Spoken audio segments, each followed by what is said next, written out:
Bonsoir, je m'appelle Renaud Chevalier, je suis CTO chez Tiga et je vais vous faire une démo ce soir d'une équipe Scrum virtuelle. D'où vient l'idée de cette vidéo, de cette démo?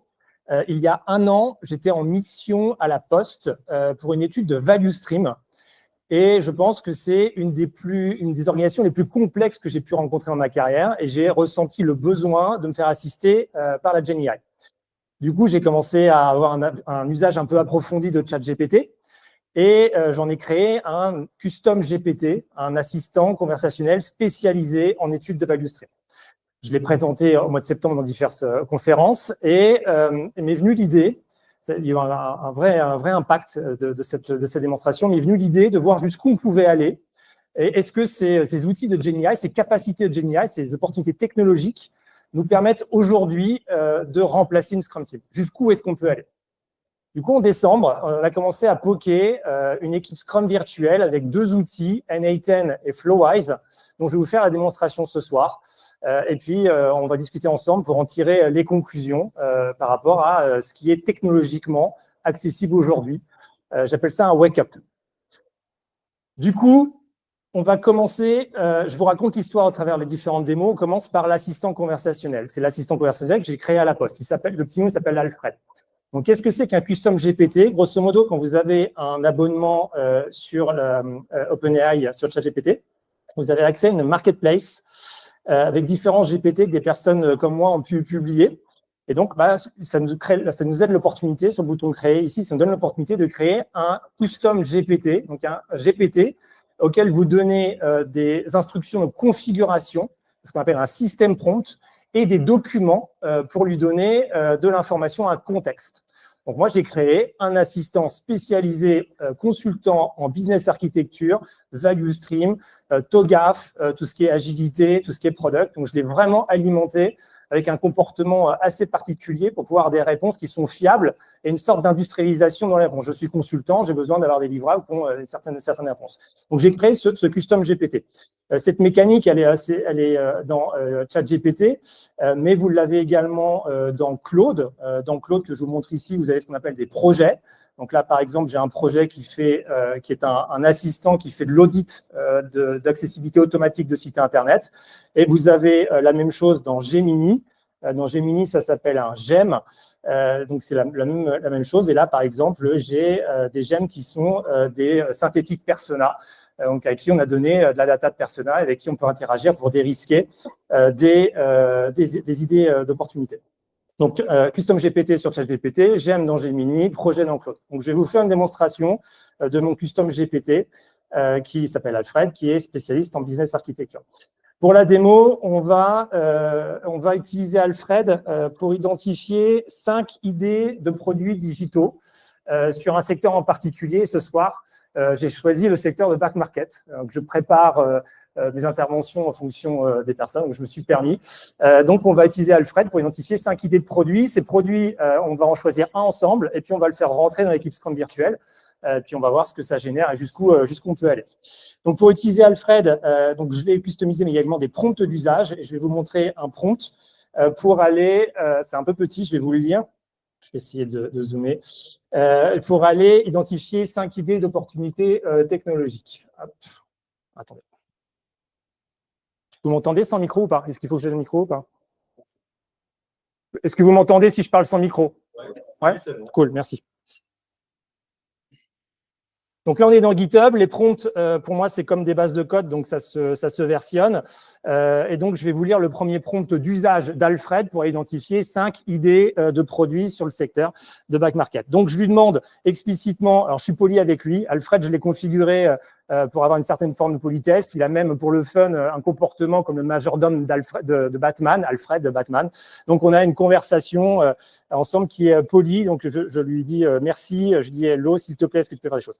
Donc là, ce que je lui demande, c'est d'identifier 5 idées de produits pour, du coup, le contexte, le marché de produits électroniques reconditionnés. Je n'ai pas cité back market.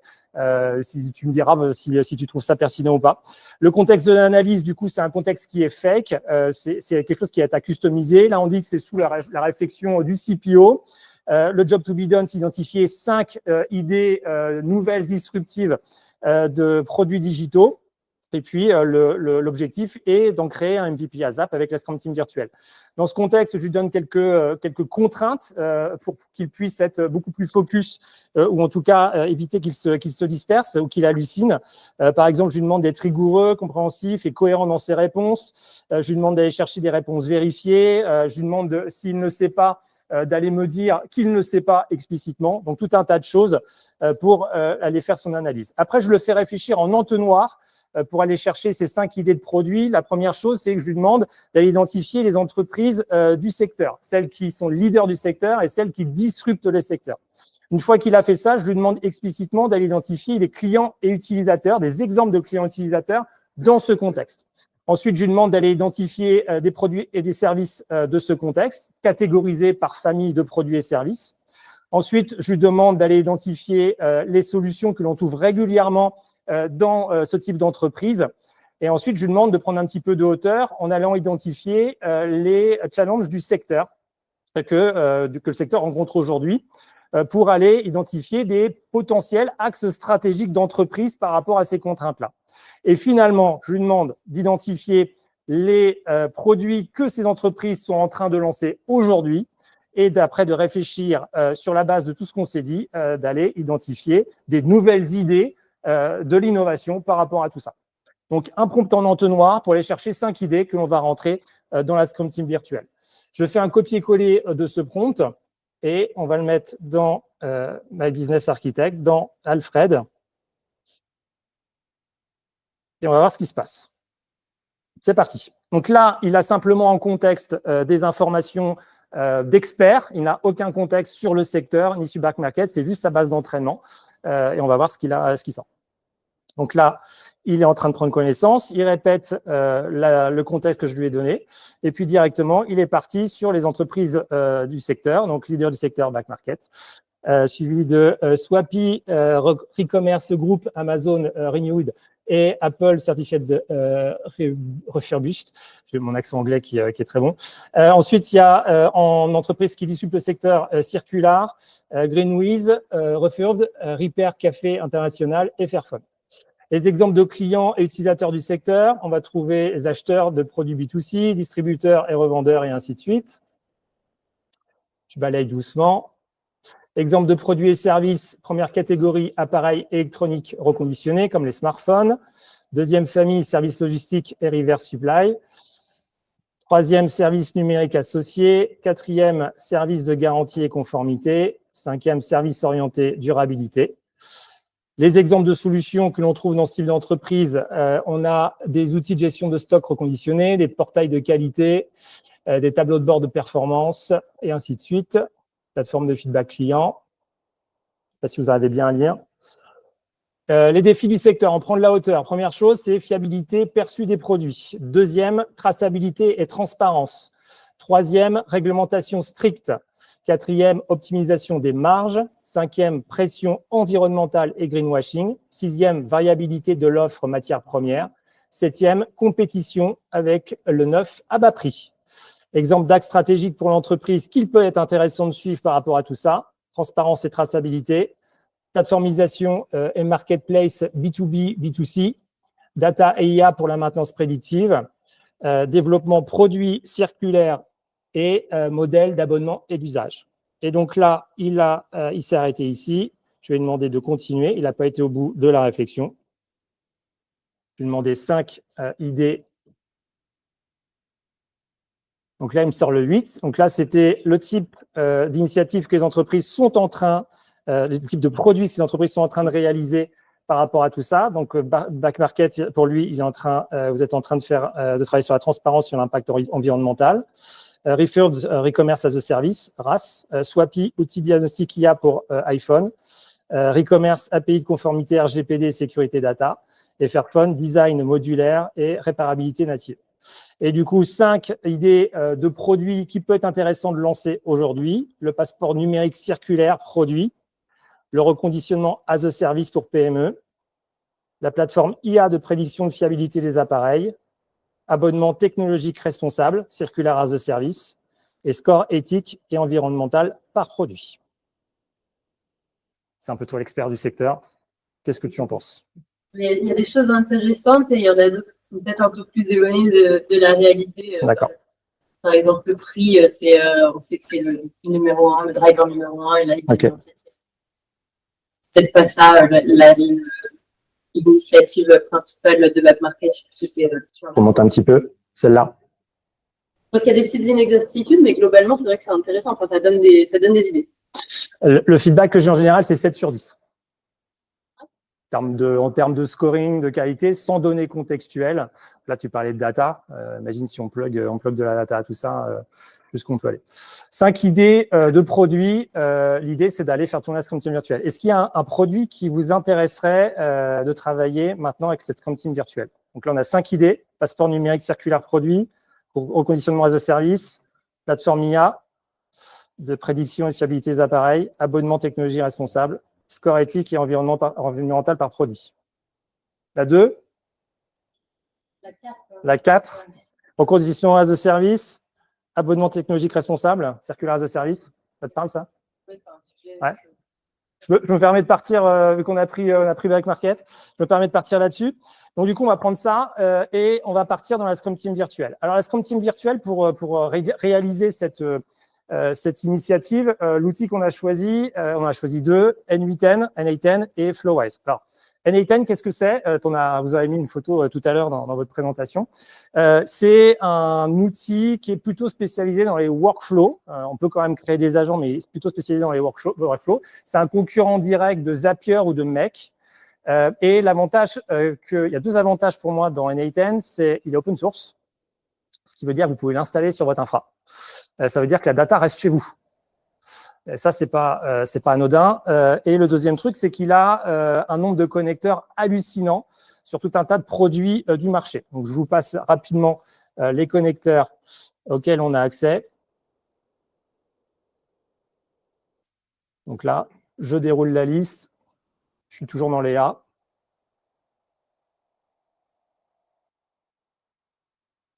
Donc, grosso modo, les outils que vous avez dans votre système d'information, vous pouvez être sûr qu'il y a un connecteur N8N pour se connecter dessus et l'utiliser, accéder à votre data dans le cadre d'un workflow.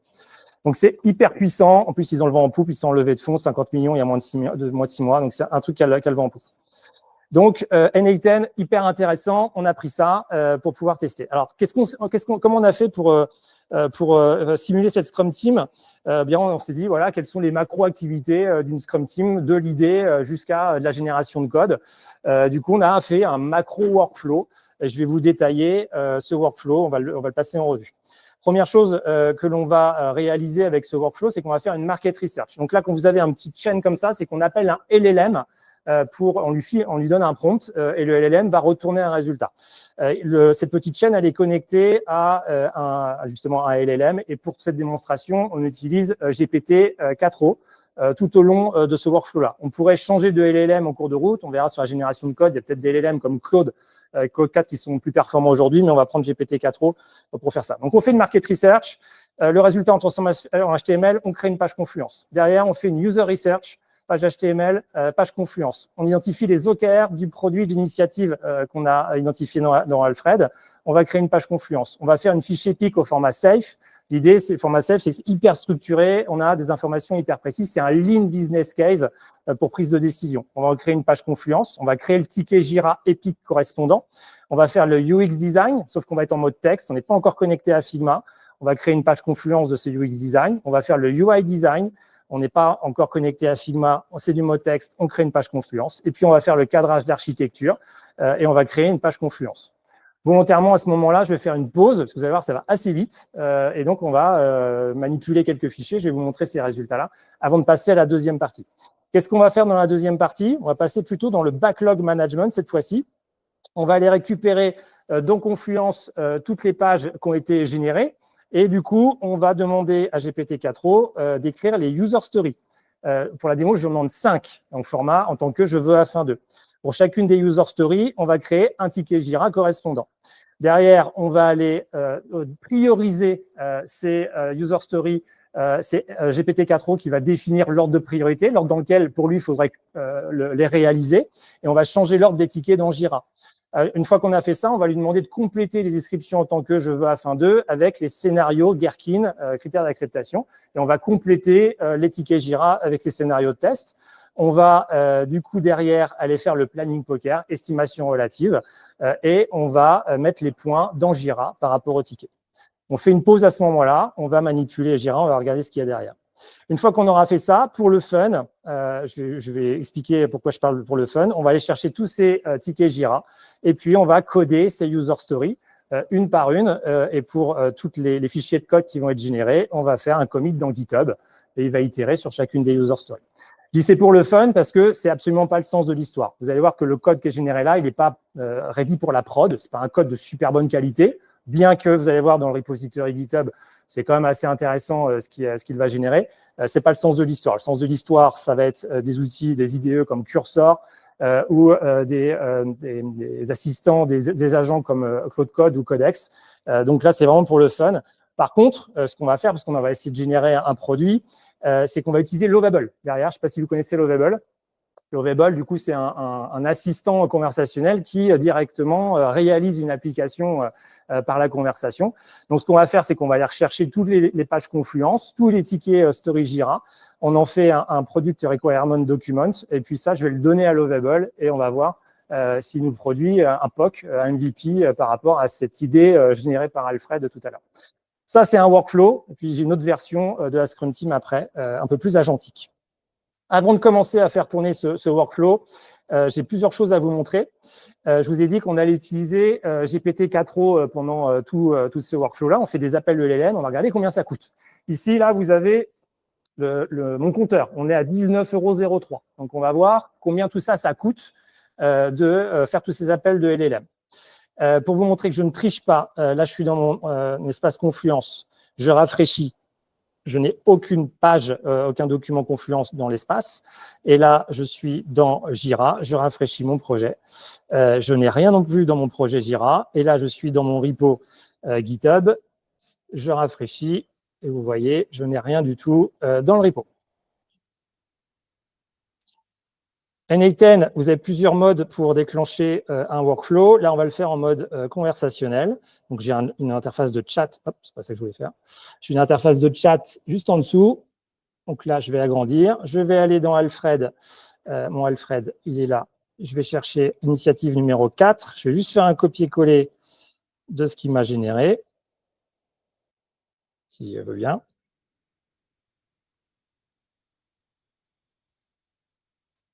Et c'est parti. Je me mets bien en face. Vous allez voir, ça va aller assez vite. Go!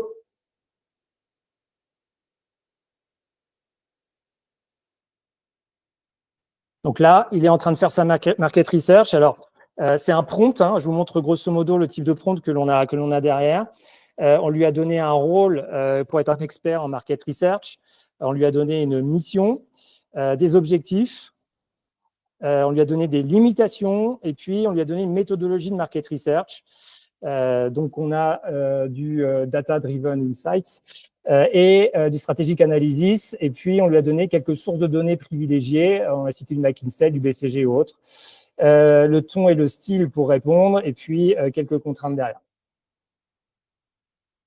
Donc là, il a fait market research. Il est en train de faire la fiche épique. On va tout de suite dans Confluence. Je rafraîchis pour voir les pages qui ont été générées. Donc, on a la market research qui est arrivée. C'est parti. Donc là, il m'a fait un exec-sum. Il m'a fait une analyse d'industrie. Il m'a calculé un TAM. Il a regardé le landscape. Quelques insights stratégiques. Quelques recommandations. Encore une fois, je n'ai pas de contexte, je n'ai pas de data contextuelle, c'est que GPT-4o. Là, si on lui met du RAG et de la contextualisation, il pourrait aller beaucoup plus loin. User Research, donc là, exec-sum aussi. Il a commencé à trouver des informations sur la user experience, des considérations éthiques. Les OKR, il a sorti 3 types d'OKR, des OKR pour l'initiative, pour le produit.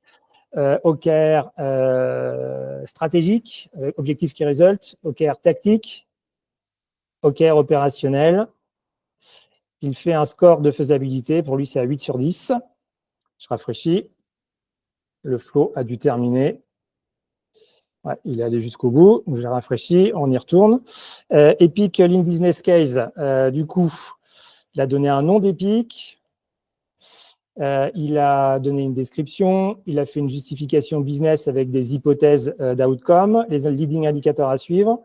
Ce qui est dans le scope, ce qui n'est pas dans le scope, les features du MVP, les features à rajouter si on passe le cut du MVP. Il fait une recommandation de go, no go, une analyse de la solution, un forecast financier, une stratégie de développement. UX design, je vous disais, on est en mode texte. Donc là, il a commencé à drafter un persona. Il a commencé à drafter une user journey, un job to be done, un user flow. Il commence à parler de wireframe, de prototype, d'architecture de l'information, d'utilisabilité. Il commence à parler de documentation UX. Il a fait le UI design, pareil, mode texte. Il commence à décrire les écrans. Il commence à parler de design system. Les micro-interactions, les mouvements, accessibilité et compliance, développeur handoff guidelines, sécurité compliance, et ainsi de suite. Et puis le cadrage d'architecture. Claire parle du business context, architecture système, applicative, pour aller faire des schémas, sécurité et compliance, scalabilité et performance, DevOps CI/CD, risque trade-off, sustainability et ethics. Donc là, on a généré les premiers documents pour défricher cette idée d'initiative, cette idée de produit qu'Alfred a sorti. On va aller maintenant gérer le backlog. On va générer le backlog par rapport à tout ça. Je déploie juste mon nœud pour déclencher le deuxième workflow. Je lui fais un go. Et c'est parti. Donc là, il va rechercher tous les documents Confluence. Et il est en train d'écrire les user stories et de créer les tickets Jira. Donc là, il a passé Jira. On va aller voir dans Jira, je rafraîchis.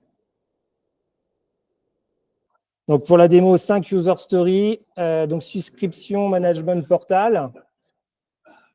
Donc là, on a la description en tant que je veux à fin 2. Automated, équipement, rotation. Transparence, subscription terms. Enhanced customer support. Et flexible, subscription options. Donc là, il est en train de tourner. Il a passé la priorisation, il a bougé les tickets, il a les critères d'acceptation. Je recharge. On va voir déjà s'il est. Donc là, vous voyez, les scénarios se sont chargés. Je n'ai pas fait gaffe sur l'ordre des tickets. Je crois qu'il les a changés. Les critères d'acceptation, qu'ils a rajouté les critères d'acceptation en mode scénario et formalise Gherkin sous les descriptions. Donc là, on pourrait aller plus loin, avoir des vrais jeux de données et des scénarios de test par l'exemple si on veut.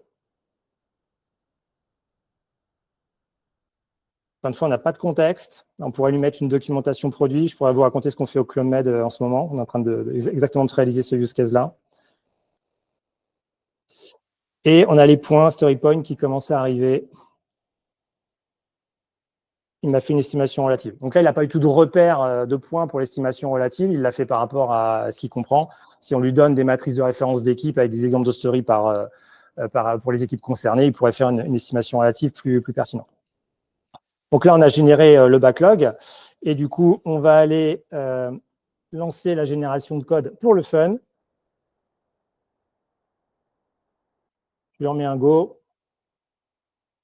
C'est parti. Il va reprendre les user stories dans Jira et il est en train de coder la première. Donc là, c'est un prompt un petit peu avancé aussi.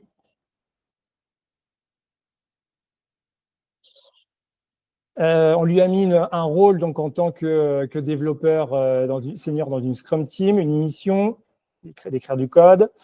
On lui a demandé de réfléchir en étapes, d'abord d'aller comprendre les user stories, de les découper en composants, d'organiser le code avec une arborescence dans le repo GitHub particulière pour pas qu'il fasse mettre des fichiers n'importe où, de choisir les bonnes technos. Je l'oriente volontairement sur des technos modernes, React, TypeScript ou autres, de faire du clean code, de faire du TDD, que ce soit un code qui soit ready pour le déploiement, et normalement, il fait des fichiers Docker. Et puis, on lui a mis quelques règles de clean code, justement, pour que le code soit de meilleure qualité. Donc là, il est en train de tourner. Je pense que j'ai les premières US qui ont été développées. Je rafraîchis mon repo GitHub. Et vous voyez, il m'a créé un README pour lancer le truc. 2 fichiers, un Dockerfile et un Docker Compose pour le containeriser. Et puis, il m'a créé le répertoire SRC. Il a créé l'arborescence sous-jacente. Donc là, je pense que c'est du React. On a des composants. Donc, subscription de plan.js, premier composant. Subscription de terms. Support form. On nous a fait du contrôleur. On a un contrôleur pour la souscription. Je ne garantis pas que ça marche et que le code soit de bonne qualité. Encore une fois, c'est pour le fun. Il nous a fait de l'API.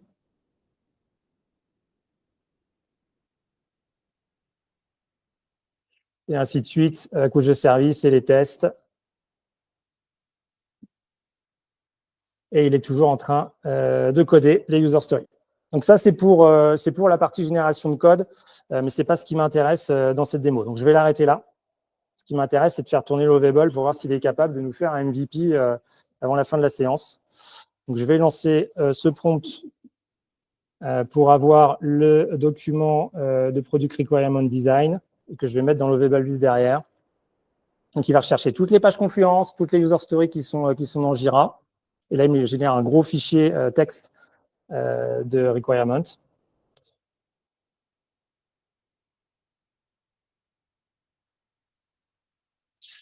OK, donc là, je vais prendre ça.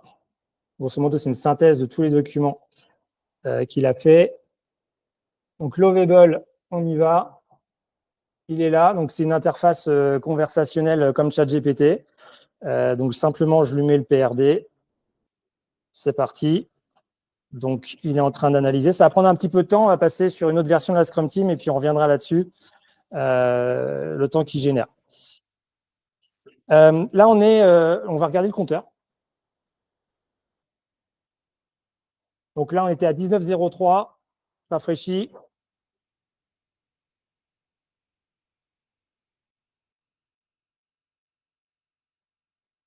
Le suspense.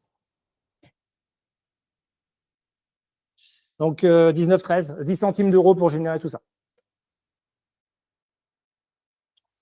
Je vous l'ai dit tout à l'heure et vous l'avez présenté dans ce que c'est qu'un agent, ce n'est pas un agent. Là, on est sur du workflow. Un workflow avec des appels de LLM et des traitements intermédiaires. C'est moi qui ai choisi la séquence. Moi qui lui ai dit, tu fais ça, puis après tu fais ça, puis après tu fais ça. Il n'y a aucune intelligence dans le workflow. Il n'y a pas de choix en fait, d'étapes, ni il ne définit pas les étapes. Du coup, là, c'est une manière de faire. Et pour l'expérimentation, encore une fois, nous, on voulait savoir jusqu'où on pouvait aller. On est allé complètement à l'opposé, en full autonomie. Donc, pour faire ça, on a choisi une architecture que vous avez, je pense, un peu décrite, qu'on appelle supervisor worker. Donc, une architecture multi-agent, complètement autonome, qui représente une Scrum Team. Donc, pour faire ça, on a utilisé un deuxième outil qui s'appelle Flowise. Flowise, c'est un peu comme N8N, open source, moins de connecteurs, mais assez intéressant pour faire des architectures multi-agents, agentiques et multi-agents rapidement. Donc, Scrum Team, on a créé un premier agent Scrum Master. Je pense que ça parle à tout le monde. Cet agent Scrum Master, donc on va appeler le superviseur, c'est lui qui va orchestrer le fonctionnement de ces agents-là. On lui a donné un worker Product Owner. On lui a donné après un worker UX/UI. On lui a donné après un worker front-end développeur, un worker back-end développeur, un worker QA. Donc, tout ça, ce sont des agents qui sont connectés au Scrum Master. Je n'ai pas spécifié de workflow, je leur ai juste donné un système prompt pour définir un comportement. On va demander de réaliser le même produit à cette autre Scrum Team qui, elle, va être complètement en autonomie, de décider ce qu'il faut faire, comment le faire et quand le faire. Donc, c'est pareil, avec Flowise, on a une interface de conversation. Je vais aller chercher dans Alfred l'initiative numéro 4, abonnement technologie responsable circulaire as a service. Et je lui mets ici. Alors, vous allez voir, c'est pareil, c'est assez rapide, donc on va essayer de suivre le fil. Le Scrum Master, je lance, le Scrum Master lit le brief. Et du coup, là, tout de suite, il va demander au worker product owner de commencer à bosser dessus. Et le worker product owner de lui-même, donc le Scrum Master a choisi d'interroger le product owner et de lui-même, le product owner, commence à drafter des premiers items de backlog, user story, product roadmap. Et puis, il parle de collaboration des stakeholders. Le Scrum Master récupère le travail du product owner, ça n'arrête pas de sauter, ça va très vite, et demande à l'UX/UI de travailler sur les wireframes. Donc, le UX/UI worker travaille sur les wireframes, il est en train d'écrire les wireframes. Il parle de user flow, de notes. Le Scrum Master lit ça et de lui-même, il a été demandé au front-end développeur de commencer à développer le front. Donc là, vous voyez les premières lignes de code qui arrivent. Encore une fois, je n'ai rien demandé, c'est le Scrum Master qui orchestre. Donc là, il est en train de définir son front. On a du HTML, du CSS et un peu de JavaScript. Il y a le code qui est derrière. Le Scrum Master lit ça et va demander au back-end développeur de commencer à développer le back. Donc le back-end développeur a commencé à réfléchir un petit peu, faire un peu de spec, et il commence à écrire le back, et ainsi de suite. Et là, on passe au QA. Si on regarde les livrables qui sont fournis ici par rapport au workflow tout à l'heure, les livrables sont de mauvaise qualité. Ils sont petits, ils ne sont pas exhaustifs. Du coup, on a cherché à comprendre pourquoi. Et tu en as parlé tout à l'heure. En fait, on a essayé une autre version. On a réduit le scope des agents. Un product owner, il a trop de responsabilités, il n'est pas focus. Un front-end développeur, il a trop de responsabilités, il n'est pas focus. Et donc, on a revu cette architecture supervisor-worker multi-agent avec la même architecture, mais on l'a fait en mode un worker par tâche. Donc, vous vous retrouvez toujours avec le Scrum Master en superviseur. Par contre, on a identifié toutes les tâches d'un product owner. Et donc, un agent worker a une seule tâche. Il est expert de ce truc-là, un prompt très, très précis. Du coup, on a fait pareil pour UX/UI, on a fait pareil pour front-end, back-end, QA. Et je crois même qu'on a rajouté des data analyses dedans. Et du coup, on va faire tourner cette équipe, donc avec des workers par tâche, et on va voir si ça change quelque chose sur la qualité des livrables. Je copie-colle l'idée d'Alfred, et c'est parti. On va voir ce qui est génial.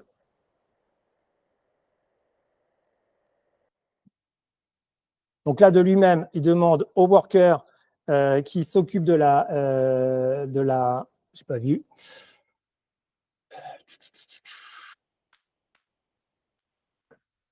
Je crois qu'on est sur la vision. Donc, on a le premier product owner qui va travailler dessus. Il est sur les concepts. Ensuite, le Scrum Master reprend. Il demande au worker spécialisé sur la stratégie d'aligner sur les objectifs business. Ensuite, le Scrum Master prend ça. Il demande, je crois que j'en ai sauté un. Pas grave, là, il est en train de demander au product owner qui est spécialisé dans l'écriture des user stories, d'écrire les user stories. Vous voyez que les livrables sont de bien meilleure qualité. Là, on a tout de suite des user stories qui sont beau format. On commence à avoir du Gherkin. Là, il commence à passer au tech lead qui est responsable de découper les user stories en tâches. Donc là, vous voyez, on a le découpage en tâches qui se fait bien plus précis. Là, on passe au worker sur le design de wireframe et ainsi de suite. Donc là, on a l'équipe qui s'auto-organise, qui s'orchestre pour pouvoir aller essayer d'atteindre un résultat. On va aller voir où en est Lovable. Ah ben voilà. Il m'a sorti le MVP. Donc, il l'a nommé Tech responsable. De catégorie d'équipement. Des fois, il y a des pages, des sous-pages. Nos abonnements. Pas grand-chose pour cliquer là. Hop, commencer maintenant. Ouais, j'ai une pop-up, de l'inscription, et ainsi de suite. Je sais pas ce qu'il a été créé. En fait, là, il a pris les premières user stories, il a généré les premières choses. L'idée, c'est d'itérer avec Lovable pour ajouter des choses. Donc, ça se passe en fait par la conversation. Et vous avez une base de code dans Lovable qu'on peut afficher ici. Là, en fait, c'est pas magique. Hein. Il y a une vraie base de code et des connecteurs pour le mettre sur GitHub que vous retrouvez là. Donc, par la conversation, on peut itérer sur la base de code et sur ce MVP, ce premier POC qui a été généré simplement de manière automatique. Là, on peut rentrer un peu plus en profondeur. On peut le connecter à votre design system aussi pour que ce soit directement à votre charte graphique. Donc, il y a moyen de poker des choses sur l'idée d'un brief. Vous voyez, ça doit faire un quart d'heure, 20 minutes qu'on se parle. On peut avoir des POC assez rapidement et c'est bien plus impactant que des discussions. Donc, qu'est-ce qu'on fait avec tout ça? Je regarde le compteur. Donc, le Flowise est en train de tourner. On était à 19,13.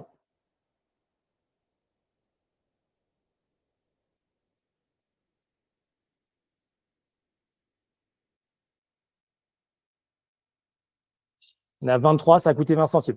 Les deux démos, ça a coûté 20 centimes. J'ai un abonnement de ChatGPT qui me coûte 20 € par mois. Lovable, je ne paye pas d'abonnement. J'ai le droit à 5 requêtes par jour. Donc, vous voyez un peu ce que ça a pu coûter. Qu'est-ce qu'on fait de tout ça? Déjà, qu'est-ce que vous en pensez? Trop bien. J'appelle ça un wake-up. C'est un réveil. Moi, je me suis pris une claque comme ça il y a 2 ans à Montréal et c'est pour ça que j'ai un peu bifurqué dans ma carrière. Je me suis senti en danger. Le truc, il ne faut pas le prendre pour argent comptant. Je vous présente un petit peu comment je vois les choses.